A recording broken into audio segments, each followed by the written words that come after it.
بسم اللہ الرحمن الرحیم۔ السلام علیکم۔ ابتدا رب العزت کے نام سے جس نے جان دی جہان دیا، درود و سلام محمد و آل محمد پر۔ آئیے ان کے ساتھ ناصر نقوی حاضر خدمت ہے۔ ناظرین، عمران خان اپنی شرائط پر رہائی پائیں گے۔ یحییٰ خان 2 سے رابطہ، آخر کیوں؟ نئے ججز تعینات، وکلا ہڑتال اور استعفوں کا طوفان کہاں ٹھہر گیا؟ شیر افضل مروت نے بائیکاٹ جاری رکھنے کا اعلان کر دیا اور پی ٹی آئی کے 35 غدار ایک نیا انکشاف ہوا ہے۔ ان تمام چیزوں پہ تفصیل سے آپ سے بات چیت کروں گا، لیکن پہلے آپ سے گزارش کہ آئیے ان کو سبسکرائب کریں، لائک کریں اور گھنٹی کا بٹن دبانا نہ بھولیں، بلکہ اپنی قیمتی رائے کا اظہار بھی اپنی شخصیت کے مطابق کریں۔ جی ناظرین، پہلی گفتگو کا آغاز کرتے ہیں شیر افضل مروت کا۔ شیر افضل مروت نے 15 دن کے لیے میڈیا کا بائیکاٹ کیا تھا، اور ان کا بائیکاٹ تو پی ٹی آئی نے کیا ہی ہوا، ان کو تو نوٹس جاری ہوا ہے، لیکن اب انہوں نے اعلان یہ کیا کہ میں نے اس کو 1 مہینے کے لیے بڑھا دیا ہے، اس لیے کہ میرے میڈیا پہ نہ آنے سے جو میرے مخالفین ہیں ان کو بڑا آرام مل رہا ہے، سکون مل رہا ہے۔ تو میں کہتا ہوں تھوڑا سا وہ اور سکون کر لیں، ان کا ریسٹ پیریڈ لمبا ہو جائے، یہ انہوں نے ان کو رعایت دی ہے۔ دوسری طرف وہ ججز کی تعیناتی کا مسئلہ تھا کہ اگر اسلام آباد ہائی کورٹ میں دوسرے ہائی کورٹ سے ججز آئے تو استعفوں کا طوفان آ جائے گا، اور کہنے والے یہ کہہ رہے تھے، اسلام آباد میں یہ افواہیں گرم تھیں کہ صرف اسلام آباد سے نہیں آئیں گے، کیونکہ 6 ججز نے 5 ججز نے پہلے 6 نے خط لکھا تھا، پھر 5 نے لکھا، تو ان کا خیال تھا یہاں سے جو آئیں گے بلکہ لوئر کورٹ سے بھی استعفی آئیں گے اور دوسرے شہروں سے بھی آئیں گے، لیکن پاجی وہ کسی رک گیا رستے سے، طوفان جڑا سی رہ گیا، کوئی نہیں آیا۔ تینوں ججز نے اپنا عہدے سنبھال لیے اور باقاعدہ آج اسلام آباد ہائی کورٹ میں انہوں نے اپنے کیسز سنے۔ سرفراز ڈوگر جو اس وقت سینئر ترین جج بنے ہیں، وہ انہیں 3 مقدمے سنے، کسی نے 2 سنے، کسی نے 1 سنا، لیکن سنے انہوں نے۔ کارروائی شروع ہو گئی اور یحییٰ آفریدی صاحب نے ایک جرنلسٹوں کی تقریب میں یہ کہا کہ یہ ایک اچھا فیصلہ ہے، آئین کے مطابق ہے، قانون کے مطابق ہو، اور جب یہ لوگ گئے ہیں اپنا چارج سنبھالنے تو وہاں بھی وکلا نے، یعنی اسلام آباد ہائی کورٹ بار کی طرف سے اور باقاعدہ ان کو، بلکہ سپریم کورٹ بار کی طرف سے ان کی حمایت ہوئی، اور وکلا نے ان کو گلدستے پیش کیے، ان کو ویلکم کیا، اور وہ سب سے ملے اچھے موڈ میں ایک تقریب۔ تو اب یہ معاملات تو ہو گیا ختم، بلکہ اب 10 فروری کو جو اجلاس ہوگا جوڈیشل کمیشن کا، اس میں سپریم کورٹ کے ججز بھی تعینات کر دیے جائیں گے، اور یہ 26ویں ترمیم کے عین مطابق ہے۔ یحییٰ آفریدی کہتے ہیں آئین اور قانون کے مطابق ہے، بلکہ اسلام آباد ہائی کورٹ جو ہے وفاق کی ہے، لہٰذا اس میں تمام صوبوں کو نمائندگی ملنی چاہیے، تو یہ پہلی بار نمائندگی مل رہی ہے۔ یہاں بلوچستان سے بھی جج آ گئے، سندھ سے بھی آ گئے، پنجاب سے بھی آ گئے، اور باقی بھی ٹرانسفر ہوں گے۔ تو یہ مجھے کہا اچھی بات، چلے اگر ہے اچھی بات، قواعد و ضوابط کے مطابق ہے تو کسی کو اعتراض نہیں ہونا چاہیے۔ لیکن اسلام آباد ہائی کورٹ بار نے، سپریم کورٹ نے حمایت کی، اسلام آباد ہائی کورٹ بار نے ہڑتال کی۔ وکلا کی جزوی ہڑتال تھی، مکمل ہڑتال نہیں ہو سکی جس کا کہا جا رہا تھا وہ معاملات۔ اب بات کرتے ہیں پی ٹی آئی کے 35 غدار، ایک نیا انکشاف کیسے ہوا۔ ماضی میں جائیں تو آپ کو 35 پینچر یاد آئیں گے، جو عمران خان صاحب کہتے تھے 35 پینچر، اور پھر بعد میں انہوں نے کہا میرا وہ سیاسی بیان تھا، مجھے کسی نے کہا تھا تو میں نے کہہ دیا، کیونکہ اس میں سے نکلا کچھ نہیں تھا، ٹریبیونل بنا تھا، جوڈیشل کمیشن بنا تھا، اور کچھ بھی نہیں ہوا تھا اس میں سے، تو پھر انہوں نے بالکل یو ٹرن لے لیا۔ اب 35 غدار کی بات ہو رہی ہے، اور یہ پی ٹی آئی کے اندر کی بات ہو رہی ہے، اس پہ بڑی تنقید ہو رہی ہے، پی ٹی آئی کے اندر بھی باہر بھی۔ تو یہ کس نے انکشاف کیا؟ یہ ہمارے دوست، چھوٹے بھائی، سابق کے پی کے وزیر اطلاعات شوکت یوسف زئی نے کیا۔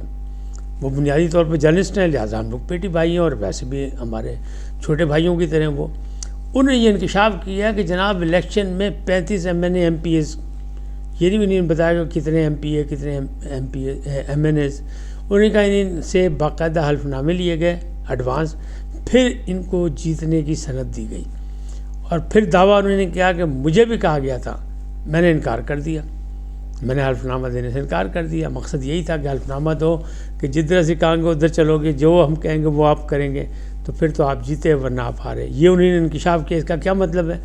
اس کا مطلب یہ ہے KPK کے الیکشن بھی وہ اس طرح نہیں جس طرح کہا جا رہا ہے کہ پورے ایک ہی پارٹی کو جتا دیا گیا. اس کا مطلب وہاں بھی دال میں کالا موجود ہے، بلکہ دال کالی ہے. اب اگلی بات کریں یحییٰ خان 2. یحییٰ خان 2 کسے کہا جا رہا ہے؟ سپہ سالار کو. کون کہہ رہا ہے؟ بانی چیئرمین کہہ رہے ہیں، بار بار کہہ رہے ہیں. اور وہ کہہ رہے ہیں 71 کے حالات جو ہیں ویسے بنائے جا رہے ہیں، تمام ادارے تباہ کیے جا رہے ہیں. اور اب انہوں نے کہا ہے کہ دہشت گردی جو ہو رہی ہے اس پر افسوس ہوا ہے. ہم فوج کے ساتھ ہیں، فوج ہماری ہے، جوان ہمارے ہیں جو مر رہے ہیں. اچھا، تعزیت کہیں نہیں کی، کسی نے نہیں کی. ان کے اپنے ٹویٹر پہ بھی نہیں آئی، اپنے اکاؤنٹ سے بھی نہیں ہوئی، افسوس کا اظہار بھی نہیں کیا گیا. لیکن یہ خط لکھا گیا ہے سپہ سالار کو، جن کو یحییٰ خان 2 کہتے تھے، ان کو خط لکھا ہے کہ آپ اپنی پالیسی بدلیں. اب جو بانی چیئرمین کے حمایتی ہیں ان کا دعویٰ یہ ہے کہ جناب خان ڈٹ گیا، خان نے سپہ سالار کو للکار دیا، خان نے خط لکھ دیا اور ڈائریکٹ کہہ دیا کہ اپنی پالیسی بدلیں، رویے بدلیں، آپ ٹھیک نہیں کر رہے.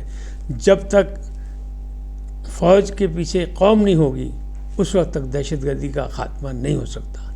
لیکن جو بانی کے مخالفین ہیں وہ یہ کہتے ہیں نہیں، یہ انڈائریکٹ NRO مانگا گیا، کیونکہ اس میں کہا گیا ہے کہ آپ ان کے ساتھ کھڑے ہیں جنہیں 2 بار ہی NRO دیا تو ہمیں 1 بار ہی دے دیں. اس کا بھی ذکر ہے اس میں خط میں. تو خط کے پورا خط جو ہے ابھی کہیں سامنے نہیں آیا. اور یہ خوبی ہے PTI کی اور عمران خان کی کہ ان کا بیان پہلے آتا ہے، سوشل میڈیا پہ شور پہلے مچتا ہے، اور اصل چیز جو ہے وہ بعد میں نظر آتی ہیں. جیسے سائفر کا تھا، باقی چیزیں تھیں، امریکہ نے حکومت گرا دی، یہ ساری چیزیں پہلے آئیں، بعد میں اس کی باتیں ہوئیں. اور پھر انہوں نے کہا نہیں اس نے نہیں گرائی، یہ تو باجوہ نے گرائی. اب مسئلہ یہ ہے کہ جنید اکبر جو نئے لیڈر بنے خیبر پختونخوا کے، انہوں نے بھی ایک داغ دیا بیان کہ جناب سپہ سالار کو تو ہم نے بنایا، ہم نے مخالفت نہیں کی، اس لیے وہ بن گئے. اگر بانی چیئرمین چاہتے تو عاصم منیر سپہ سالار نہیں بنتے. کیوں کہ اگر وہ صدر علوی کو کہہ دیتے کہ نہیں کرنا، نہیں دستخط کرنے، تو 1 دن کے بعد انہیں ریٹائر ہو جانا تھا. اب یہ بات بھول گئے کہ صدر علوی کے پاس وہ باجوہ جن کو آپ میر جعفر، میر صادق کہہ رہے تھے، ان سے بانی چیئرمین نے ملاقات کی تھی جا کے، اور کہا تھا کہ اگر آپ ہمارا ساتھ دیں اور عاصم منیر نہ بنے تو ہم آپ کو تاحیات بنا دیں گے سپہ سالار. اور لوگوں کو یہ بھی یاد ہوگا کہ بانی چیئرمین نے باقاعدہ راولپنڈی پر پہلے اسلام آباد کا کہا تھا کہ اسلام آباد جائیں گے لانگ مارچ لے کے، لیکن پھر انہیں رخ موڑ دیا تھا. وہ تو ایک الگ بات ہے کہ راستے میں وزیر آباد میں ایک واقعہ ہو گیا اور وہ بات رہ گئی. لیکن کوشش ان کی یہی تھی کہ عاصم منیر صاحب جو ہیں وہ سپہ سالار نہ بنے. کیوں کہ جب وہ ISI کے چیف تھے تو انہوں نے شکایت کی تھی کچھ، اور وہ شکایت انہیں ناگوار گزری، کیونکہ مرشد کے بارے میں کچھ کہنا جس نے کہا وہ پھر نہیں رہا. آپ کے سامنے ابھی تک وہی سلسلہ چل رہا ہے. سارے جو ہیں وہ پھر نکال دیے گئے، ان کو نظر انداز کر دیا گیا، ان کو بھگا دیا گیا. لہٰذا یہ معاملات ایسے تھے کہ بشریٰ بی بی کے خلاف جس نے زبان کھولی وہ پھر پارٹی میں نہیں رہا، اس کو ہٹا دیا گیا. تو یہ معاملات اس طرح ہیں. تو اب حالات ایسے تھے کہ مایوسی کہہ لیں یا پریشانی کہہ لیں یا گھبراہٹ کہہ لیں کہ یحییٰ خان 2 سے رابطہ کرنا پڑ گیا لکھ کے. لیکن اچھا، یہ اطلاع کس نے دی ہے؟ یہ اطلاع دی ہے فیصل چودھری جو عمران خان صاحب کے وکیل ہیں، فواد چودھری کے چھوٹے بھائی ہیں، اور بیرسٹر گوہر نے. اصلی خط ابھی تک کہیں نہیں آیا کہ کتنے صفحات کا ہے کیا ہے اس میں، لیکن 6 نکات کا ذکر ضرور ہے اس میں، 6 نکات کا. تو وہ آئی. لیکن PTI کی ساری قیادت یہ کہتی ہے جناب خان ڈٹا ہوا ہے، خان نہ جھکنے والا ہے، نہ بکنے والا ہے، نہ اس کی کوئی اعصابی طور پہ توڑ سکتا ہے، یعنی مایوس بنا سکتا ہے. خان جب بھی رہا ہوگا صرف اپنی شرائط پر ہوگا اور اپنی مرضی سے ہوگا، اور وہ ابھی رہائی نہیں چاہتا. یہ کر لے جو کرنا ہے، یہ اس کے ارادوں کو توڑ نہیں سکتے، وہ پرعزم ہے. تو یہ بات ابھی بھی چل رہی ہے. اب اس میں اس خط کے بعد جو ہے چمگوئیاں شروع ہو گئیں، اور دونوں طرف سے یہ پارٹی کے اندر بھی، پارٹی سے باہر بھی، اور مخالفین بھی اور حمایتی بھی گفتگو کر رہے ہیں کہ یہ خط کیوں لکھا گیا، آخر کیا ضرورت تھی. تو ضرورت ہم بتا دیتے ہیں آپ کو کیا تھی.